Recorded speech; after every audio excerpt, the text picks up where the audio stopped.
Okay, got a new tripod. Let's see how it works out. I am going to be cutting this out. As you can see, I already did a very light cut on here after I scratched it out with my awl. I'm going to be using my swivel knife so that I can make this cut a little bit deeper, and then I'll take my craft knife and I'll go around it to really get those cuts the way I want them to be.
This was just a leftover piece that I had. It was kind of a scrap, and this being sort of an awkward shape, I had to position it kind of differently on here.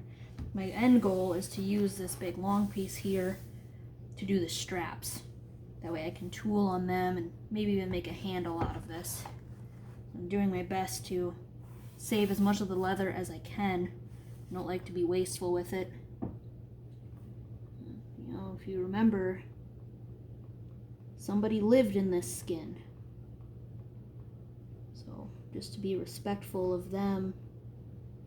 Yeah, it was a cow, but you know, life is sacred to me and they lived in this skin, so I'm going to do my best to be respectful of what their life gave to me. And use as much of it as I can. I try really hard to save my scraps. Even the kind of funny pieces that don't have a lot left to really do anything with, but I use it to do some stropping for my blades or practice a new technique. Try to use as much of the animal as possible.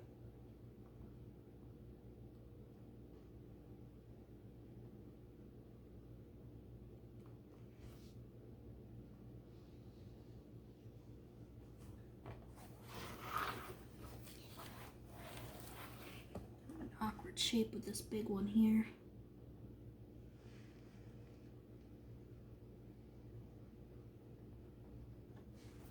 Almost to the end. I don't know if it's really showing up well on camera, but I'm pushing quite hard on this second pass that I'm doing. You can see this part I hadn't gone through yet, but this part and around it I'm pushing quite hard so I get a good impression, so when I go to use my thinner X-Acto knife, it kind of fits into that groove. I don't have to worry about veering off to the sides and messing up my cut as much.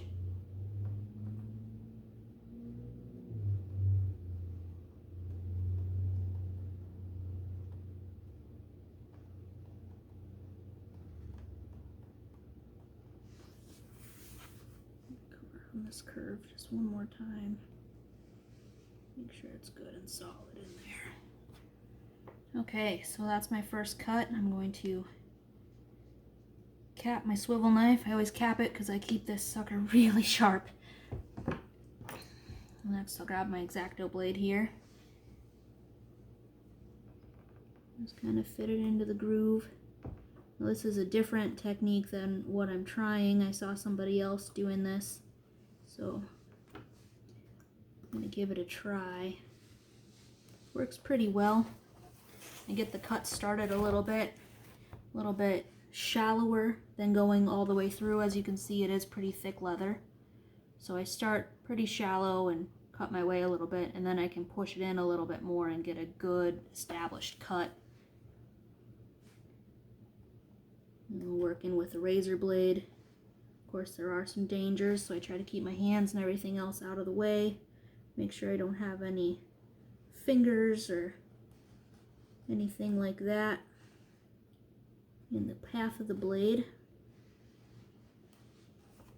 I'll just do my best to stay safe with this.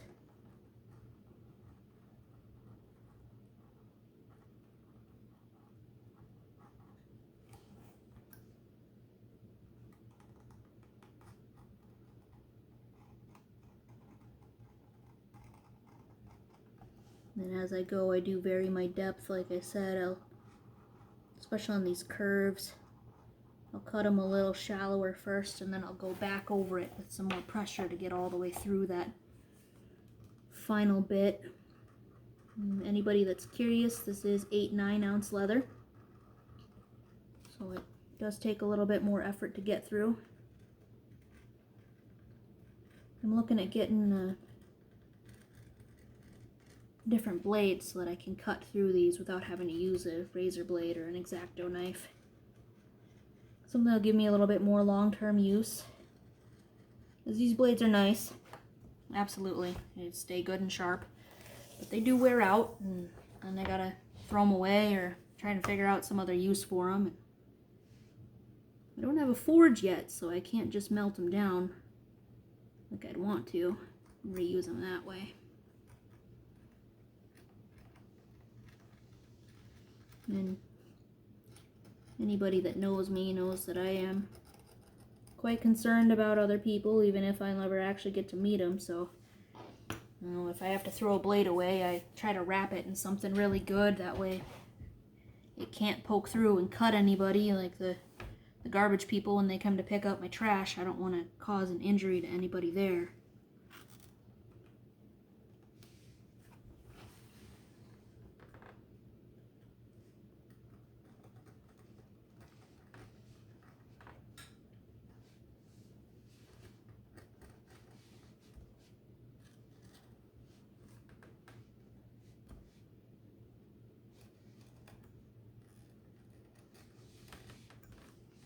These corners take a lot of finesse.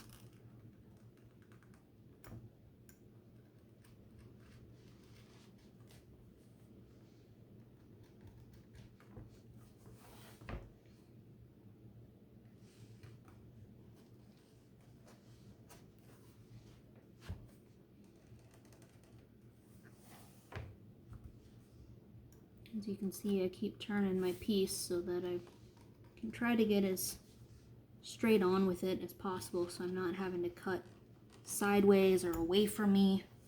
Gives me a little bit more control with this little blade. I'm also changing my grip, so I'm not just pushing with my index finger. I will put my middle finger on there too. That helps strengthen the bones through the back of your hand here and puts less strain on the wrist.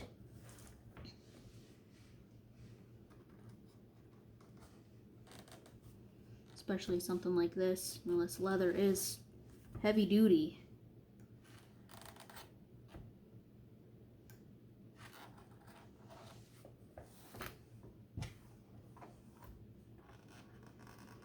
This is a smaller piece from a full hide that I purchased a couple years ago. I wasn't able to do any of my leather work for quite a while, just with space and, you know, sometimes how life just sort of sneaks up on you like that. And I just snapped my tip off from this little blade here. There it is, it's hanging out right in my cutting mat. Try to get that out of there so I don't catch it later. Let's put that off over to the side. Well, lucky for me, this is the last one that I've got right now, so I am going to try to finish this little bit here with it. And if I can't, well, then I'll probably finish this off camera. But I want to share with you if I can, so just gonna keep doing as much as I can. Luckily, I don't know if you can see that there, I only cut just the Well, it's just the very tippy tip of that, so it should be all right.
Tail here is kind of hanging me up a little bit.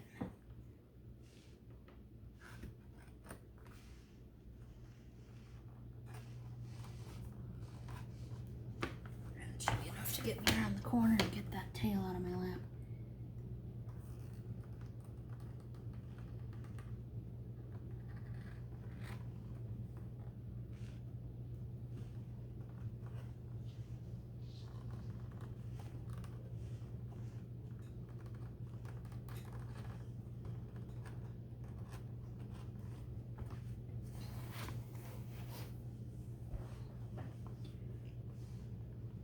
So for quite a while I had been working out of a spare bedroom turned studio sort of scenario. And then when COVID hit, my day job, we all got sent home. Luckily, I was able to work from home, but that also meant I had to sacrifice my studio space so that it could be an office. So I've still got my computer and everything set up there for work. Slowly starting to reclaim a little bit of that studio space, but for right now, I'm at the kitchen table, which is alright. I got some good natural light that comes in through this door over here. And I can sit down at the table. My dog will, well, one of them, she'll hang out down by my feet while I work. She's pretty relaxed.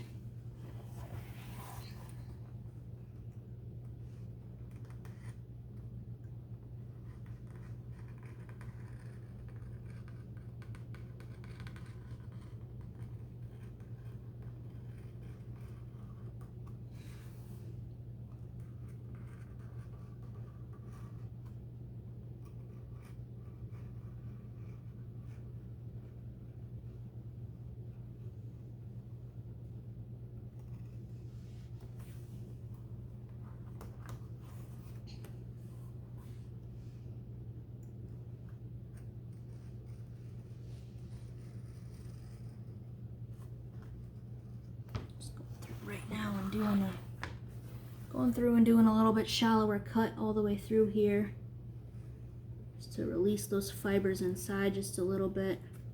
Since I don't have the tip of my blade anymore, it's definitely become a little bit more of a challenge. I won't lie to you about that. Straighten these pieces out.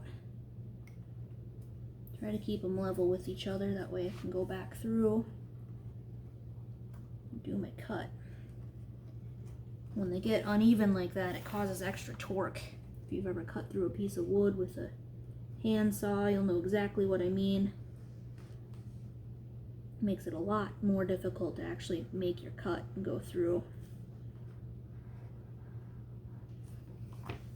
Friction builds up pretty quickly. Work around the camera pod too while I do this.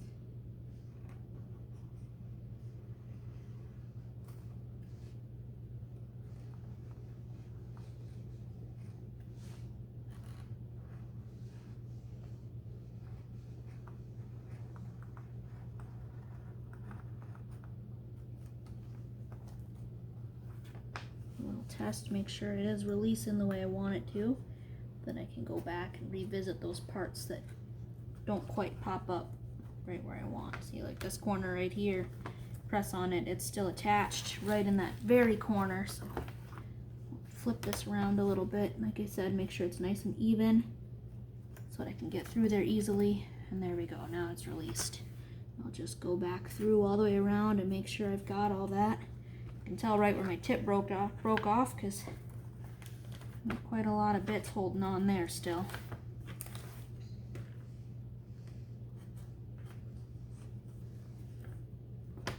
And one more corner and then we'll be done with this.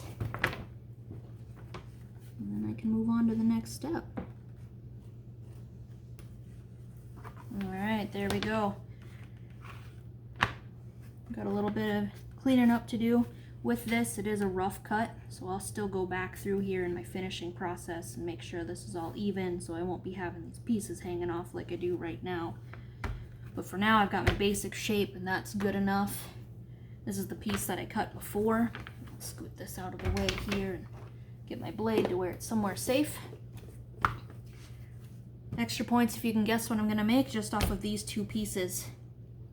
I look forward to giving you an update a little bit later. Have a great day.